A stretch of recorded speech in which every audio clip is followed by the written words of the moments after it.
সারা দেশ স্তম্ভিত, কারণ শুরু হয়েছে এক অভূতপূর্ব অত্যাচার এবং নৈরাজ্য। এই অত্যাচার আর নৈরাজ্য সারা দেশ আগে কখনো দেখেনি। আওয়ামী লীগের সন্ত্রাসীদের স্টাইলে এবার যুব দলের সন্ত্রাসীদের হাতে ২৮ অক্টোবর স্টাইলে খুন হইল এক ব্যবসায়ী। পাথর দিয়া বিপুল জিঘাংসা নিয়া থেতলে দিছে সেই ব্যবসায়ীর শরীর। সমকালের প্রতিবেদনে বলা হয়েছে, নিহত সোহাগের কাছে কিছুদিন ধরে ব্যবসার অর্ধেক ভাগ দাবি করে আসতেছিল স্থানীয় যুবদল নেতা পরিচয় দেওয়া মাহিম। সোহাগ তাতে রাজি হয়নি। এই নিয়ে তাকে হুমকি ধামকি দেওয়া হয়। হত্যার আগের দিন তার গুদামে গুলিও চালানো হয়। সারা দেশে লুটতরাজ চাঁদাবাজিতে কোন কোন দলের লোকেরা যুক্ত আমরা জানি। এই পাথর দিয়ে শরীর থেতলে দেওয়া কোনো নতুন বিষয় না। আমি অনেক আগে থেকেই লক্ষ্য করতেছি, আমি সতর্ক করতেছি বিএনপিকে। দেখেন, আমাদের দেশে ফিরলে বাইচা থাকতে দিবে না বিএনপির কর্মীরা বলে। বিএনপির সাম্প্রতিক আচরণগুলো হয়ে উঠতেছে ভয়ঙ্কর রকমের ফ্যাসিস্ট। আমার পেজে এসে একজন বা দুইজন না, একাধিক মানুষ হুমকি দেয়। কেন বিএনপির সমালোচনা করি?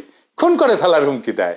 আওয়ামী লীগও হুমকি দিত ইনবক্সে, আর প্রকাশ্যে ওরা হুমকি দিচ্ছে ৩২ নম্বর ভাঙার পরে। কিন্তু বিএনপির কোনো ভয় ডর নাই, প্রকাশ্যে হুমকি দেয়। আমি আজকে একটা দেখাচ্ছি কি কারণে সে আমাদের দেশে আসতে দেবে না বা আসলে বাইসা থাকতে দেবে না, ওটা ওরাই জানে। এরা ক্ষমতা আসলে কি করবে আল্লাহ মালুম। হাইডম থাকলে করে নিস রে ভাই, করে নিস। যে জিতবে ওই তো সিকান্দার হবে।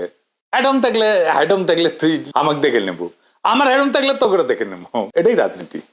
রাজনৈতিক দল তার আশেপাশে বন্ধু রাখে, যারা ঠিক দল করে না কিন্তু একটা লুজ সম্পর্ক থাকে তাদের সাথে। আওয়ামী লীগের কাছে কিন্তু মাস্টার ছিল, সেজন্য আওয়ামী লীগ এতদিন রাজত্ব করতে পারছিল। বিএনপি সবাইরে শত্রু বানায়। এদের কর্মীদের রাজনৈতিক শিক্ষা এতই দুর্বল, এরা যখন দাবরানির উপরে থাকে তখন কেসো হইয়া থাকে, আর যখন ক্ষমতার গন্ধ পায় তখন নেকড়ে হইয়া ওঠে। যাই হোক, এগুলো নিয়ে আলাপ করবো পরে। নির্বাচন আসুক, ক্যাম্পেইন করে দেবো, দেখাই দেবো জনগণকে কাদের ভোট দিতেছেন। দেখেন, কিছুই হবে না হয়তো, কিন্তু আমি খায় না খায় কন্টেন্ট বানাবো। শুধু আমার যে গালিগুলো দিছে বিএনপির কর্মীরা, সেগুলো কম্পাইল করলে না 10টা এপিসোড হয়ে যাবে। আমার এই যদি মাইরা ফেলাইতে চায় তাহলে তো একজন সাধারণ ব্যবসায়ীকে থেতলাইয়া দেবেই। গতকালকের ভিডিওতে একজন বলতেছে, বিএনপির কর্মী, যে হিন্দু, আমি হিন্দু, তাই বাংলাদেশে আমি অশান্তি লাগাই দিতে চাই মুসলমানদের মধ্যে। চিন্তা করেন, এইটা যদি বিএনপির একজন কর্মীর রাজনৈতিক চিন্তা হয়, সেই বিএনপি দেশকে কি দেবে? আমার আর ইলিয়াসের ছবিতে যদি জুতা মারতে পারে, তাহলে একজন সাধারণ মানুষকে খুন করতে তো সমস্যা হবেই না। আমাদের বলে মালাউন, বিএনপির কর্মীরা গালি দেয় মালাউন বইলা। তো এই দল আগামীর বাংলাদেশে নেতৃত্ব দিতে পারবে? পারবে না। আজ বাংলাদেশে মিছিল হয়, টিনের চালে কাউয়া, তারেক জিয়া সাউয়া। শুনেন,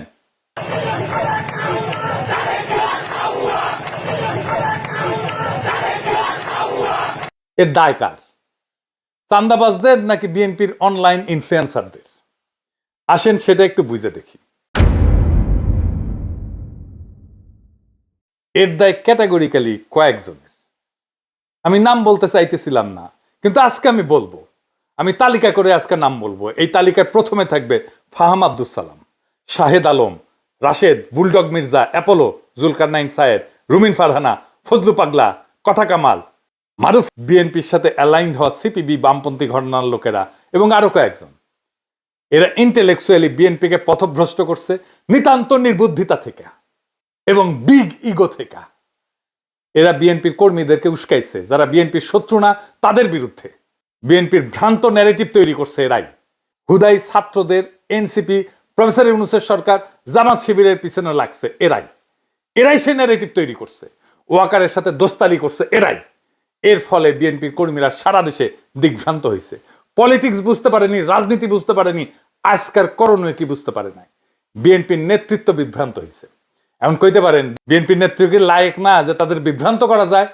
তাদেরকে যে বিভ্রান্ত করা যায় তারা যে লায়ক না, এটা তো আমরা হাসিনা বিরোধী লড়াই দেখছি, তাই না?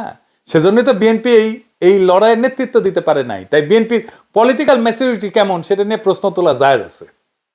আমি বিরামহীনভাবে বিএনপির এই ভুল রাজনৈতিক কৌশল নিয়ে কথা বলছি।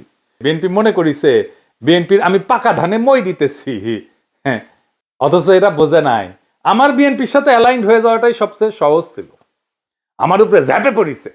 এই ঝাঁপে পড়ার ইন্টেলেকচুয়াল সাপোর্ট দিছে এই লোকগুলো যাদের নাম আমি বলছি। এরা হেন নোংরামো নাই যেটা তারা করে নাই। তো এর ফল কি? ফল তো একটাই, পিনাকির বালটাও ফেলতে পারে নাই। আর বাংলাদেশের রাস্তায় স্লোগান ওঠে, টিনের চালে কাউয়া, তারেক রহমান। আবার শুনেন,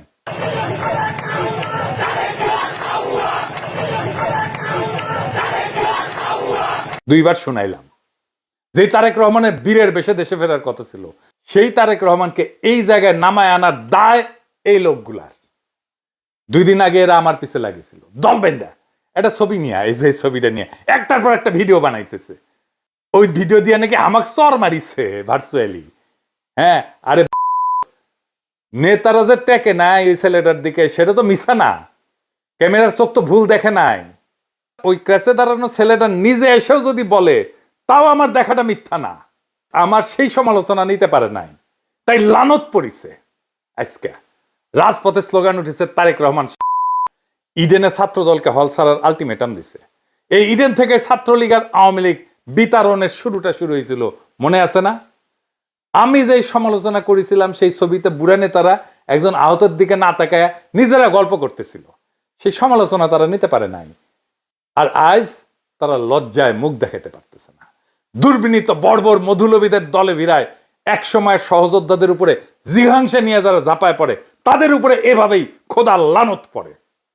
আমি অভিশাপ দেই নাই, কিন্তু অভিশাপটাই না আনিছেন আপনারাই।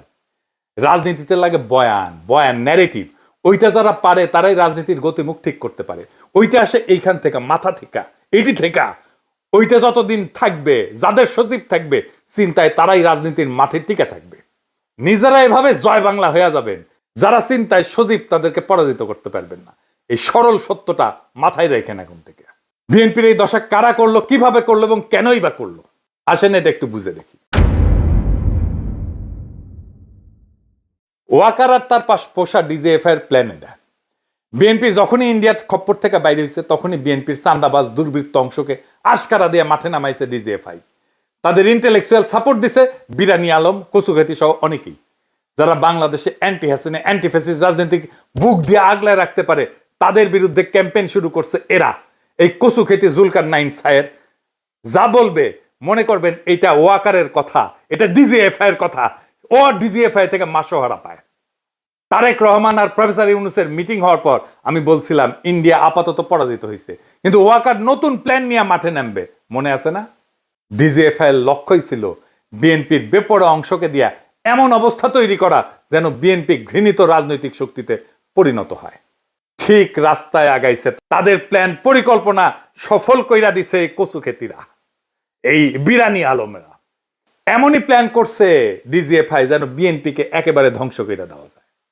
আমরা যারা বিএনপির এই পতনকে দেশের বিপদ হিসেবে আইডেন্টিফাই করছিলাম, যখন বিএনপিকে অবধারিত পতন থেকে রক্ষার চেষ্টা করছিলাম, বিএনপির সমালোচনা শুরু করছিলাম, তখন ওই চিহ্নিত শয়তানগুলা আমাদের শত্রু হিসেবে চিহ্নিত করছিল, আমাদেরকে পরিচয় করাই দিয়েছিল বিএনপির কর্মীদের সামনে যে এরা বিএনপির শত্রু। এরা একে একে আমাদের কণ্ঠরোধ করার জন্য এমন কিছু নাই যা করে নাই। খুঁজে দেখলে আজকের পাথর দিয়া ক্যামেরার সামনে হত্যাকাণ্ডটাও ডিজিএফআই প্রযোজিত বলে জানা যাবে বলে আমার অনুমান। বিএনপির নেতা কর্মীদের বলি, আপনারা কি ডিজিএফআই এর গ্র্যান্ড ডিজাইনটা বুঝতে পারতেছেন? প্রশ্ন করেন, কে তাদের এই সাহস দিছে এইভাবে খুন করা যায়? কে খুনের সময় ক্যামেরার নিখুঁতভাবে ভিডিও করলো? চান্দা নেপে খুন করে একরকম, কিন্তু বিভৎসভাবে খুনের স্পেকটাকল কার পরিকল্পনায়? অবাক লাগে না? যেন ক্যামেরাম্যান জানতো এই ঘটনা ঘটবেই তার সামনে। নিখুঁত অ্যাঙ্গেল থেকে ভিডিও। বিরানি আলম আর কচুখেতিকে জিজ্ঞাসা করেন কেন তারা এইভাবে বিএনপির ক্ষতি করতে মরিয়া হয়েছিল। পিনাকি, ইলিয়াস, কনক এরা তো বিএনপির শত্রু না, শত্রু ছিল না। কেন তারা পিনাকি ইলিয়াসের পিছনে লাগিয়েছিল?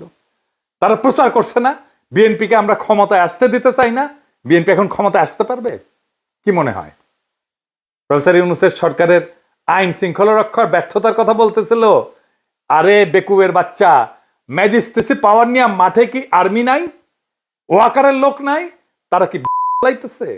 প্রথম আলোর সামনে তো ঠিকই আর্মি দিয়া গরু জবাই ঠেকাইতে গেছিল আর্মি। এই হত্যাকাণ্ড ঠেকাইতে পারে নাই কেন? চান্দাবাজ চান্দাবাজ কইয়া মুখে ফেনা তুলে ফেলছে। সাধারণ পাবলিককে পিটাইতেছে না আর্মি? পাশার মধ্যে পিটাইতেছে না? পাশা লাল কইরা দিতেছে না? আর্মি চান্দাবাজ ধরে পিটাইছে? একটাও পিটাইছে দেখান? করে নাই। করে নাই কারণ এইগুলা ওয়াকার পালে। আবার দেখেন এই নধর এ দাবি করিচ্ছে বিএনপির গুন্ডাদের ম্যানেজ করার জন্য বিএনপির ক্ষমতায় যাওয়া দরকার। এগুলোর এখন হোলসেলে ফাপড়ান বিএনপির কর্মীরা। আপনাদের বলতেছি, যদি বিএনপিকে রক্ষা করতে চান, এগুলাকে যদি হোলসেলে না থাপড়ান, বিএনপি রক্ষা পাবে না। বিএনপিকে এই জায়গায় এইগুলা নিয়ে আসছে, এই ছাপড়িগুলা।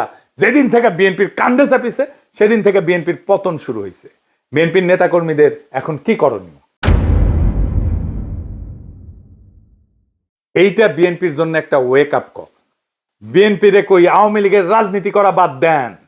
ওয়াকার যে আপনাদের মারবে সেটা বিশ্বাস করেন এখন। ইন্ডিয়ার হাত ধরতে যায় না, আব্দুল নূর তুষারদের হিরো বানায় না, রুমিন আর ফজা পাগলারে বহিষ্কার করেন যদি বাঁচতে চান। আর কর্মীদের বলেন ছাত্রী আর কচু খেতিদের বয়ান দিয়া প্রভাবিত না হইতে। আর যা যা করছেন এতদিন এক সময়ের সহযোদ্ধাদের সাথে, তার জন্য পাবলিকের কাছে ক্ষমা চান, আমাদের কাছে ক্ষমা চাইতে হবে না। এনসিপি আর জামাত শিবিরের পিছে লাগা বন্ধ করেন, প্রফেসর ইউনূসের সরকারের পিছে লাগা বন্ধ করেন। এখনো টাইম আছে, আপনাদের ফিরে আসার সম্ভাবনা আছে।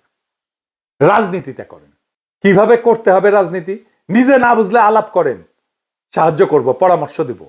2 সপ্তাহের মধ্যে পরিস্থিতি ঘুরে দেওয়া যাবে যদি কথা শুনেন আমাদের। আমার কথা শুনলে যে ফায়দা আছে তার প্রমাণ হইতেছে পিনাকিরে তো হুতাই দিতে চাইছিল আপনার দলের চাপড়িরাই। ও আকার আর কচু খেতিদের সাথে মিলা পারছে, পারে নাই। তাই কইতেছি, সিচুয়েশন কেমনে পাল্টাইতে হয় সেটার জন্য গুরু না মানেন, পরামর্শ নিলে ক্ষতি নাই। আর জামাত শিবির এনসিপি কে বলি, চান্দাবাজদের বিরুদ্ধে কথা বলেন, অসুবিধা নাই, কিন্তু বিএনপিকে দল হিসেবে, তারেক রহমানকে রাজনৈতিক নেতা হিসেবে আক্রমণ করেন না। এতে দেশের উপকার হবে না। বিএনপি মানে চান্দাবাজ না, বিএনপি মানে জিয়াউর রহমান, বিএনপি মানে খালেদা জিয়া, বিএনপি মানে আমাদের anti Baksal pioneer political platform. সেটা ধ্বংস হইলে বাংলাদেশ বিপদে পড়বে। বিএনপি আমাদের শত্রু না, বিএনপি আমাদের বন্ধু সহযোদ্ধা। তার উপরে অভিমান হইতে পারে, কিন্তু ঘৃণা করা চলে না। রাজনৈতিক বিভ্রান্তি থাকতেই পারে, কিন্তু বিভেদ ডেকে আনা যাবে না। বিএনপি এই জাতির স্বতন্ত্র চেতনার এক অবিচ্ছেদ্য অধ্যায়। তারেক রহমান ভুল করতে পারেন, কিন্তু বিএনপিকে পুঙ্খানুপুঙ্খভাবে বাতিল করা মানে এদেশের গণতান্ত্রিক ধারাকে দুর্বল করা, এদেশের ফ্যাসিবাদ বিরোধী, ভারতীয় আগ্রাসন বিরোধী লড়াইকে দুর্বল করা। আমাদের শত্রু কিন্তু একটাই, ভারত সমর্থিত হাসিনার ফ্যাসিবাদ। সে জায়গায় দাঁড়ায় আমরা যদি নিজেদের ঘরে আগুন লাগাই, তবে মুক্তি আসবে না বাংলাদেশের মানুষের, আসবে বিভ্রান্তি আর ধ্বংস। তাই সমালোচনা করেন, সংশোধনের ডাক দেন, কিন্তু ধ্বংস ডেকে আনেন না। কারণ আমরা সবাই একই ঐক্যতানে বাঁধা, একই বিপ্লবের সৈনিক। এই সত্যটা ভুলেন না। এই সত্য ভুললে বিপ্লবকে রক্ষা করতে পারবেন না। বিপ্লবকে রক্ষা করাই আমাদের প্রথম কর্তব্য। ইনকিলাব জিন্দাবাদ।